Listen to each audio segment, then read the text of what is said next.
ketiga yang berasal dari suatu universitas yang mungkin cukup terkenal ya di daerah Jakarta Barat.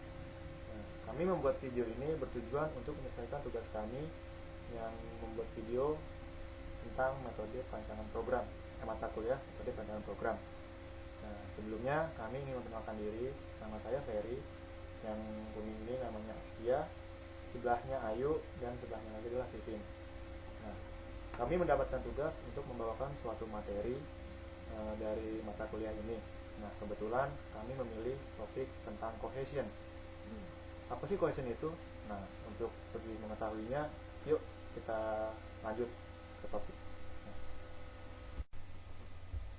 Nah, ini adalah topik yang akan kita bahas.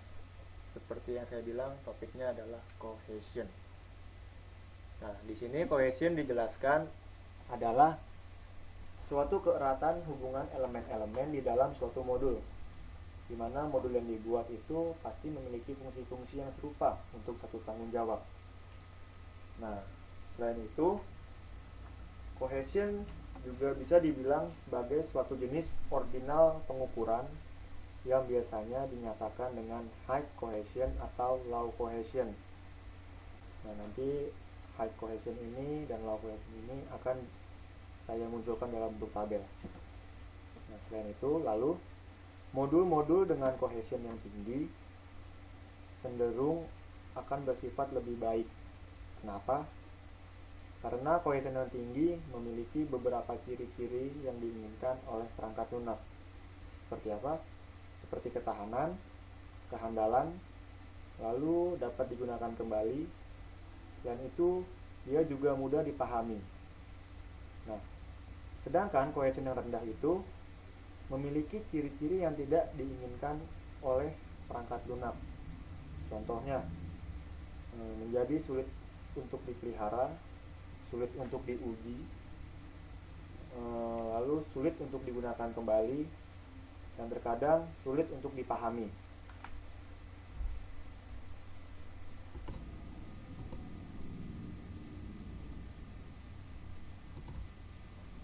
Nah, ini yang adalah tabel-tabel level cohesion. Nah, dari tabel ini semakin ke atas dia tingkat cohesionnya semakin lemah. Nah, malah dia semakin ke bawah tingkat cohesionnya semakin tinggi. Nah, dari level-level cohesion ini berikutnya akan dijelaskan oleh teman-teman saya. Ya, saya Askia. Di sini saya akan melanjutkan pembahasan tentang cohesion level. Seperti yang Anda lihat di sini, ada beberapa tingkatan level dari cohesion. Dan di sini saya akan membahas dua tingkatan terendah dari cohesion, yaitu adalah coincidental dan juga logical. Oke, langsung saja kita membahas tentang coincidental cohesion. Coincidental cohesion merupakan modul yang terdiri dari beberapa fungsi atau elemen-elemen yang tidak saling berhubungan satu dengan yang lainnya. Jadi modul itu kan merupakan pecahan dari pecahan dari satu program. Nah, modul itu juga melakukan beragam tugas yang tidak saling terkait. Jadi, di sini coincidental cohesion melepaskan atau memisahkan tas-tas yang dilakukan oleh modul tersebut. Jadi, bagian dari komponen yang tidak berhubungan lalu jadikan satu dalam satu komponen. Nah, di sini bisa Anda lihat contoh dari coincidental cohesion. Terdiri dari void, double, dan dead. Di sini mereka mengerjakan tugas mereka masing-masing. Nah, langsung selanjutnya kita akan membahas tentang logical cohesion. Logical cohesion. Logical cohesion ini melakukan tugasnya yang berhubungan dengan secara logis. Jadi modul yang terdiri dari beberapa fungsi yang mempunyai tugas sama, tetapi maksudnya itu berbeda.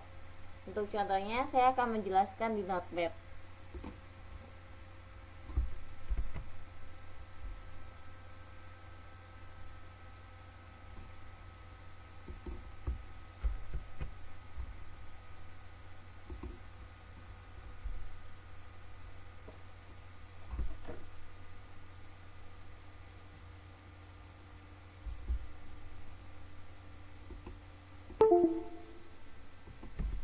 saya akan menuliskannya di sini. Pertama adalah class area funds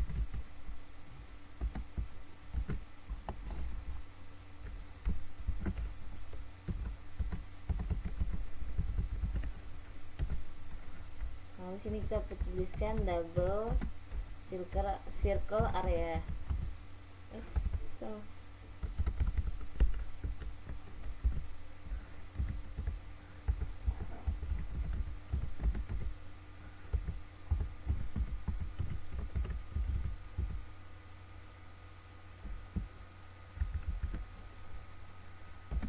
di sini bisa kita isi dengan beberapa statement.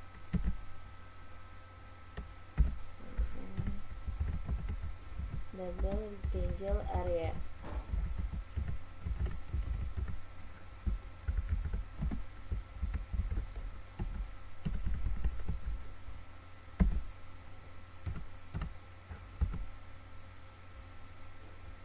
Dan kemungkinan ketiganya double triangle area.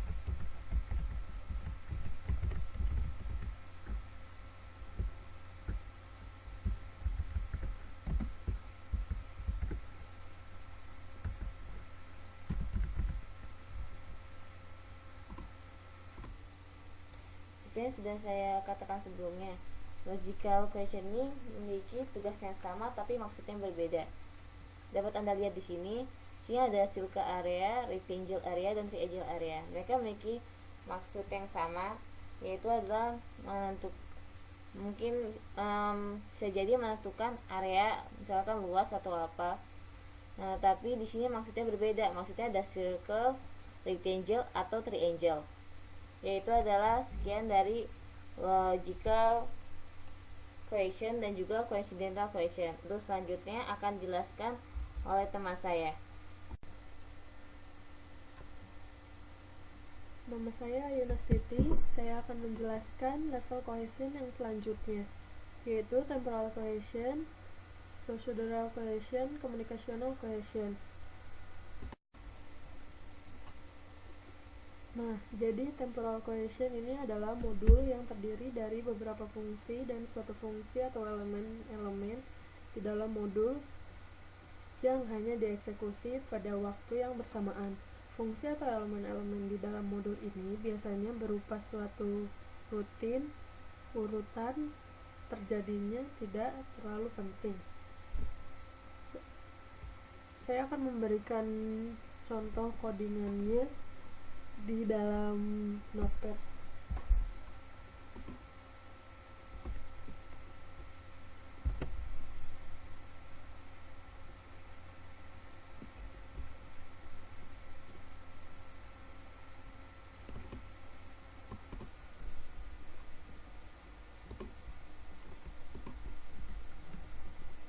Pertama-tama adalah inisialisasinya.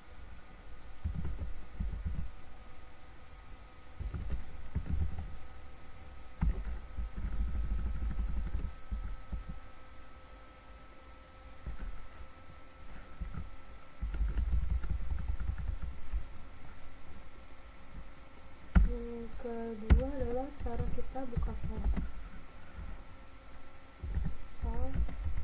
transaksi dan menghitung total transaksinya.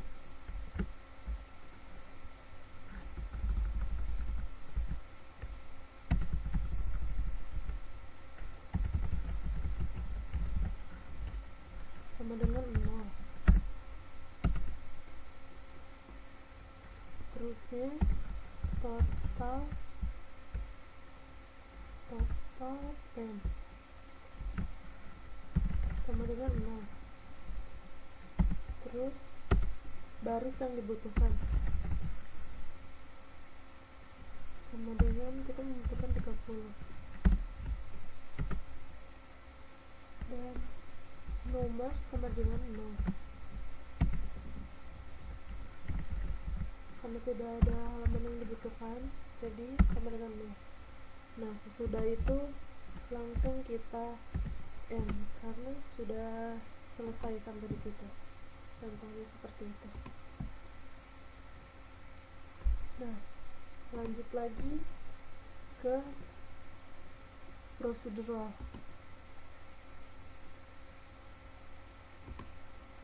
Jadi, procedural cohesion adalah hubungan antara elemen yang diproses dari suatu modul yang dieksekusi secara berurutan dan pengerjaan modul tersebut dapat dipecah menjadi fungsional. Nah, tugas-tugas yang dilakukan oleh procedural cohesion ini hanya terkait dalam satu hal yang harus dilakukan dalam urutan tertentu saja. Dan saya akan memberikan contohnya di dalam notepad lagi.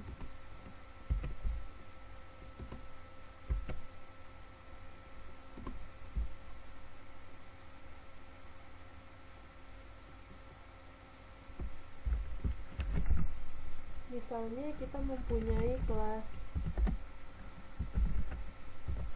make cake, untuk membuat cake. Nah, untuk membuat cake kita membutuhkan ingredientsnya. Tentu kita void untuk ingredientsnya kita pakai F.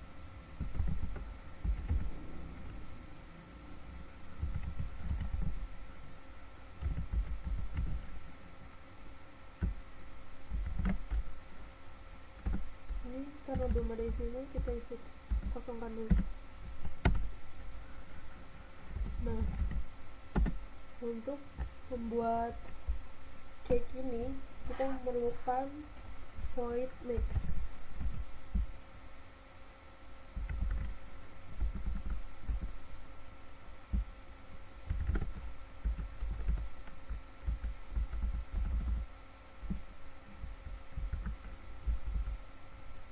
Setelah itu kita membutuhkan void bake.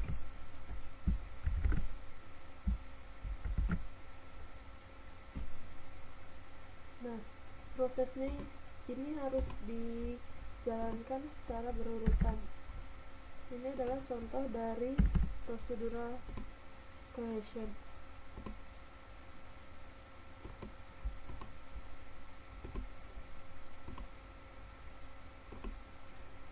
Selanjutnya saya akan menjelaskan tentang communicational cohesion. Nah, communicational cohesion adalah pemrosesan elemen-elemen yang dikonsentrasikan pada suatu area dari suatu struktur data dengan melakukan komunikasi terhadap data yang sama. Modul dalam communicational cohesion ini berisi sejumlah aktivitas dengan memakai data yang sama. Semua elemen dan prosesnya berkonsentrasi pada satu area dari suatu struktur data. Seluruh komponen dari elemen yang beroperasi pada data yang sama atau menghasilkan output data yang sama. Urutan tidak terlalu menjadi masalah. Contohnya akan dijelaskan di notepad lagi.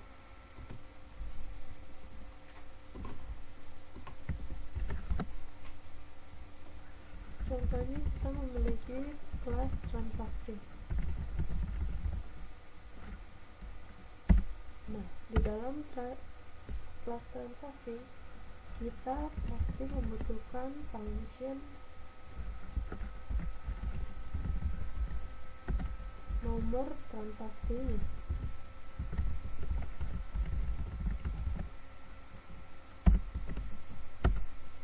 Selain nomor transaksi, kita membutuhkan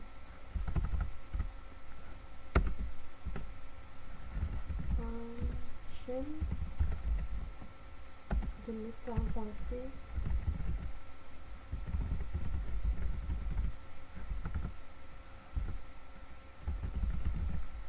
yang dilakukan. Setelah itu, function selanjutnya adalah function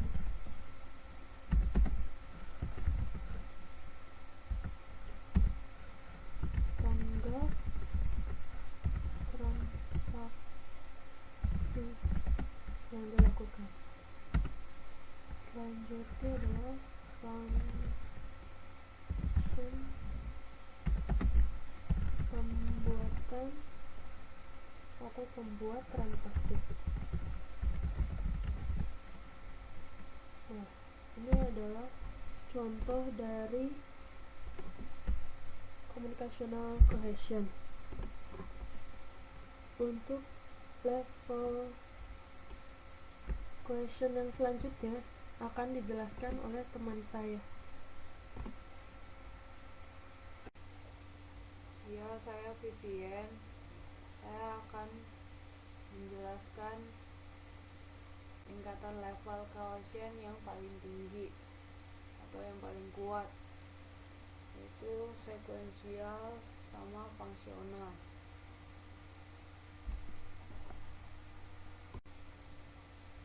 Sequential cohesion itu ciri-cirinya mempunyai pekerjaan yang beruntun atau kegiatan yang dilakukan lebih dari satu. Hasil dari kegiatan sebelumnya menjadi masukan bagi kegiatan selanjutnya dan juga dipecah menjadi fungsional. Contohnya di bawah ini, dia buat kelas tulis transaksi. Terus mempunyai function pertama terima data. Setelah terima data, dia melakukan fungsi proses data.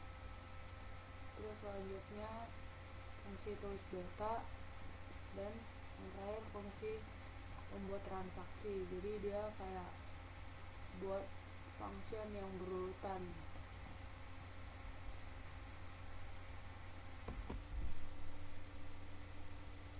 Functional cohesion adalah keadaan di mana seluruh elemen dari modul yang terkait hanya melakukan suatu fungsi tunggal yang terdefinisi dengan baik tanpa tergantung pada implementasi modul lainnya, atau modul yang hanya mengerjakan satu tugas dan mempunyai satu tujuan. Contohnya kelas transaksi. Dalam kelas transaksi ada fungsi tulis data, yang mana dia hanya menulis data. Terus fungsi baca data, dia hanya membaca data. Itu berbeda-beda. Terus ada fungsi proses data, fungsi hitung total, fungsi hitung subtotal. Itu total sama subtotal beda.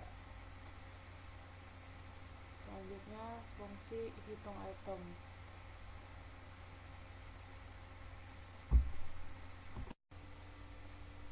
Ya, sekian penjelasan kami tentang cohesion. Thanks for watching. Thank you.